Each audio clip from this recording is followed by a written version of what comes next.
Rain poured as he faced the crowd. Calm, chained, condemned. Everyone thought this was justice. But when he whispered his last words, the whole town realized they weren't burying a criminal. They were burying the truth. If that moment made your heart stop, stay with us, because what happens next will make you question everything about justice. Subscribe, and let's uncover the truth together. The town of Brookhaven was the kind of place where people still wave from their porches. Morning coffee, slow traffic, polite smiles. Nothing ever really changed. At least, that's what they liked to believe. Ethan Cole lived in a small apartment above an old repair shop on Main Street. Most folks only knew him as the quiet guy who fixed things. He'd spend hours bent over broken radios, watches, anything with a heartbeat of gears and time. His hands were steady, careful, too careful for a man the world would one day call a killer. That morning, he packed his lunch, fed the stray cat that always waited by his door, and stepped out into a sky the color of steel. The town was quiet, too quiet. Posters for a mayoral fundraiser fluttered on every wall. The police chief's face was on every banner. And right beneath them, his partner, the senator's son. Ethan stopped, staring at one of the posters. Something about those smiles never felt right. Too polished, too rehearsed. Then, across the street, a black car slowed down. Tinted windows. No plates. It lingered just long enough to make him uneasy. He shrugged it off and kept walking, unaware that this would be the last normal day of his life. Ethan had just closed shop when he heard the first siren. It wasn't unusual in Brookhaven, but something about the sound made his stomach twist. Within minutes, the whole town was awake. Police cruisers sped past, tires cutting through the rain, lights slicing red and blue through every window. He followed the noise, half curious, half uneasy, and found a crowd gathering by the courthouse steps. A body lay covered under a white sheet. The senator's son, the same man from those posters. The same man Ethan had once done quiet repair work for. The sheriff was already barking orders, his face pale under the flashing lights. Cameras rolled. Reporters whispered, and then someone pointed. Ethan froze as two officers approached him. "You work near the square, right?" one asked. "Yeah, why?" "You were seen leaving the area about an hour ago." He didn't even have time to answer before they pulled his hands behind his back. The cold metal cuffs bit into his wrists. The crowd murmured, and someone shouted, "That's him! That's the guy!" Ethan's heart pounded. He tried to speak, to explain, but their voices drowned him out.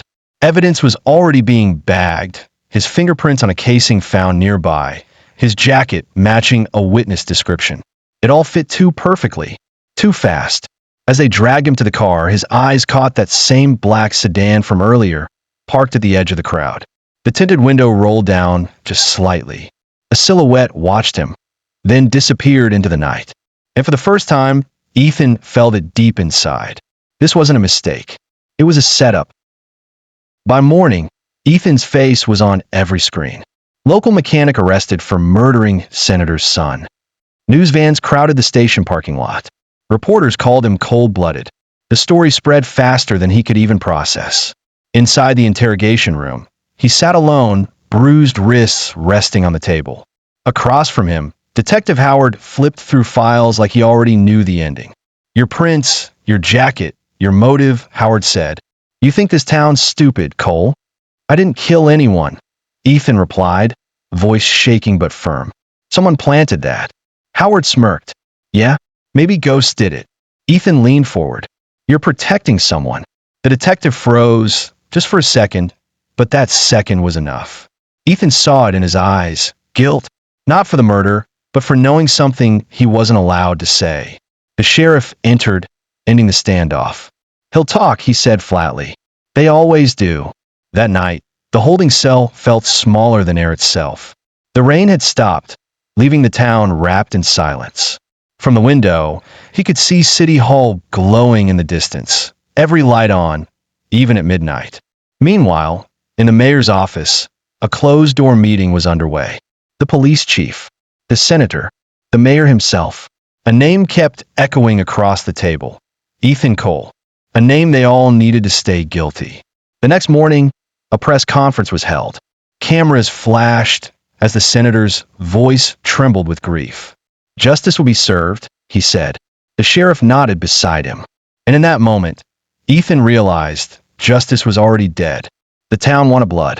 Every headline painted Ethan as the face of betrayal. A man who snapped. A mechanic who resented the powerful. They didn't just accuse him, they rewrote him. Behind bars, Ethan watched the news every evening. Same footage, same false story. The senator crying for justice. The police chief promising swift punishment. And Detective Howard standing proud in front of cameras, saying, "We caught our man." But not everyone bought it. One of the junior officers, a woman named Laura Hayes, noticed something off. The evidence log didn't add up. The timestamp on the bullet casing was 2 hours after Ethan's arrest. When she asked the chief, he told her, "Leave it. That's above your pay grade." She didn't.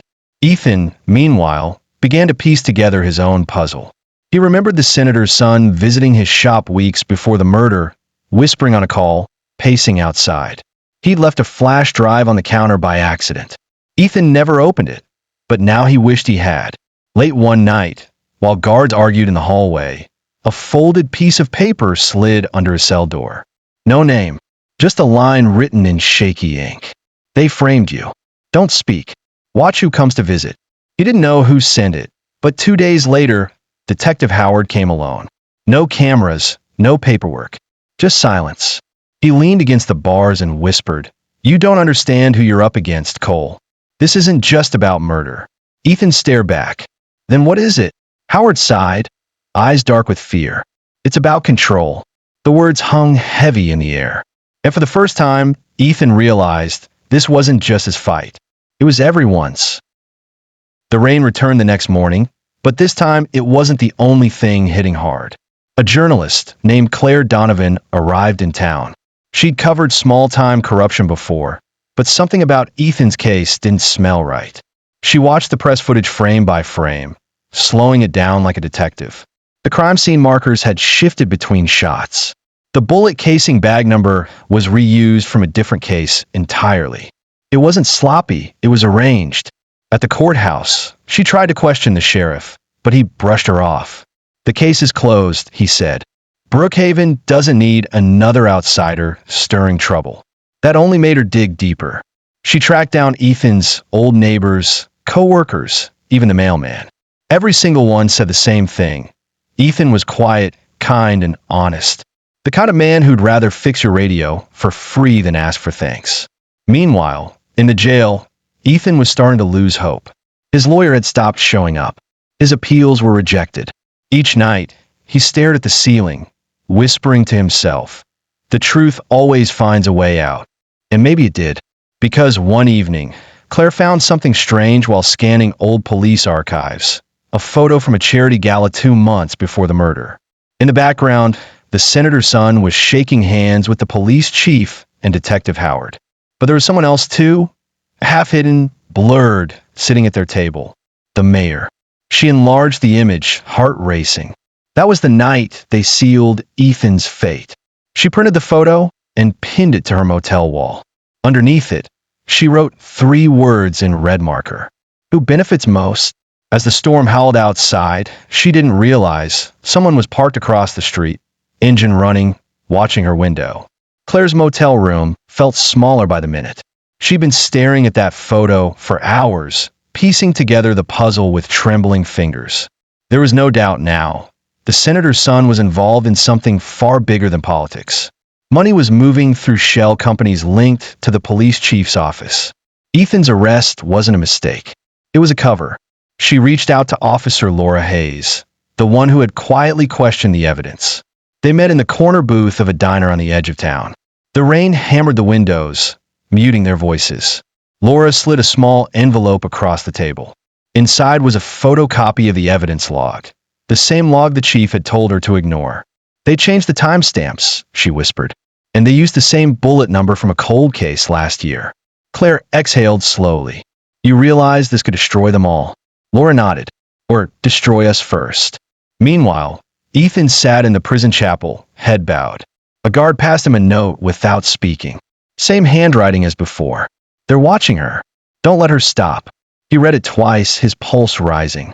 Whoever was helping him knew about Claire, and whoever was watching them both wasn't far. That night, Claire's car alarm went off in the motel parking lot. When she ran outside, nothing was touched except for the envelope she'd hidden under the seat. It was gone. Back in town, the mayor made a quiet call to the senator. "We have a problem," he said. "Your son's file isn't as buried as we thought." The senator's reply came cold and steady. "Then bury whoever's digging." The next morning, Claire's name appeared on a police bulletin, questioned in relation to ongoing obstruction of justice. Ethan saw the headline and whispered under his breath, "They're coming for her now." And for the first time since his arrest, fear turned into fire.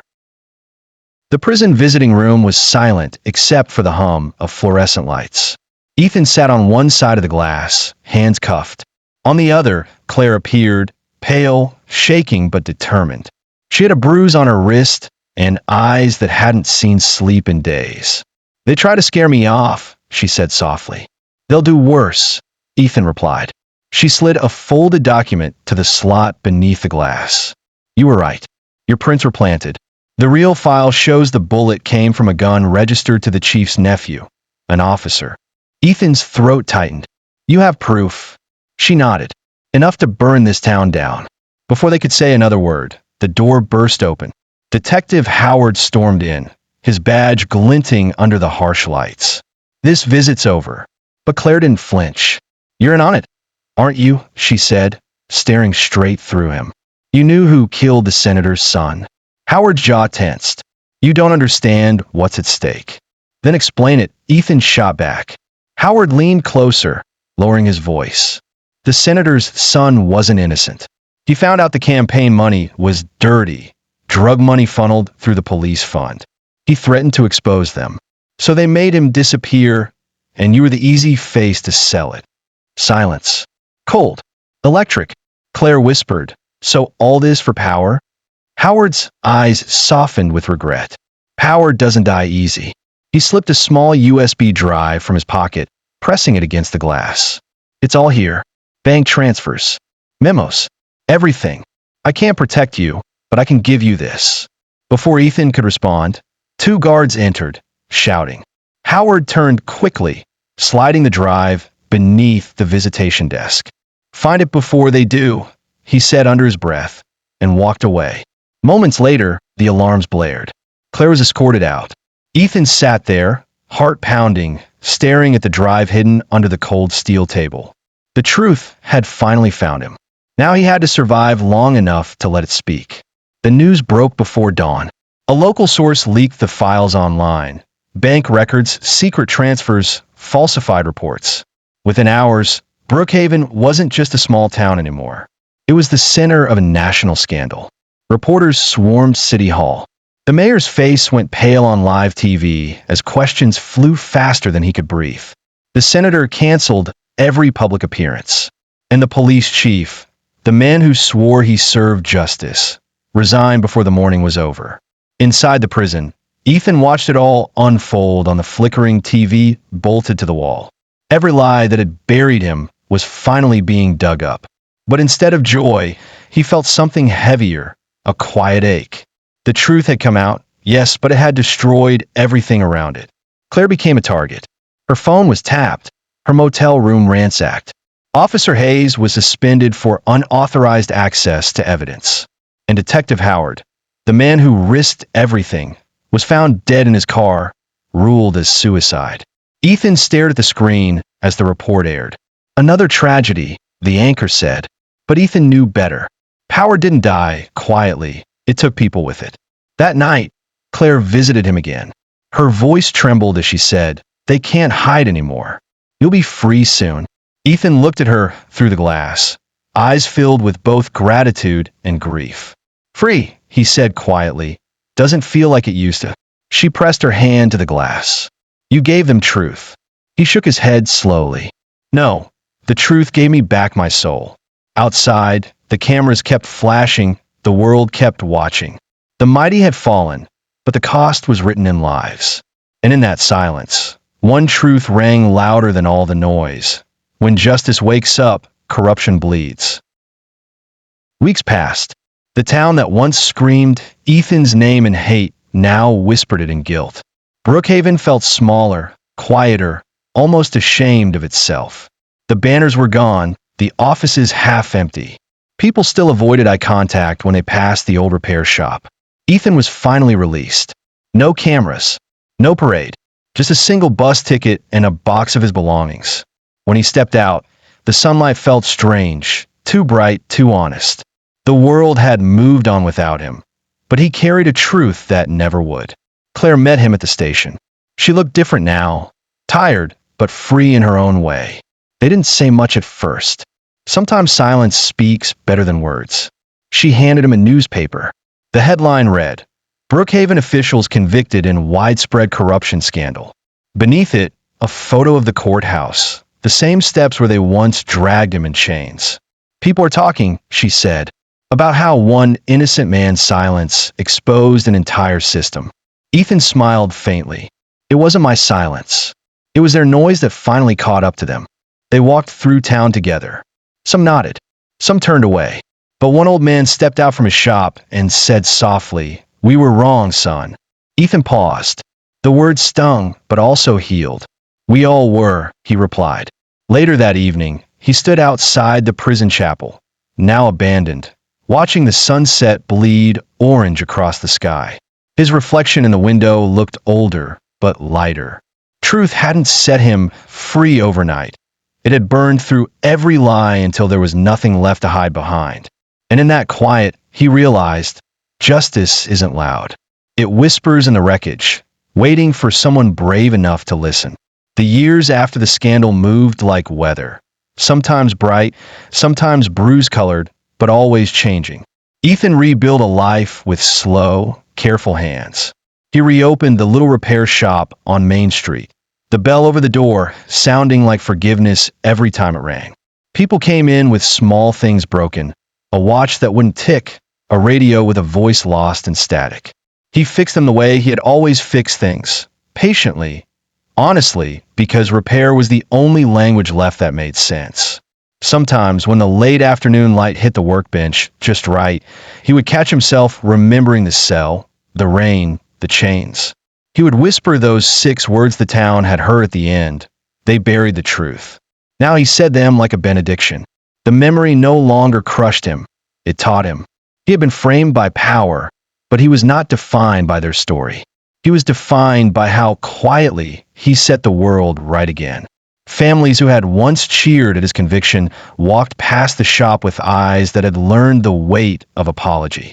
Some reached out with awkward offers of help.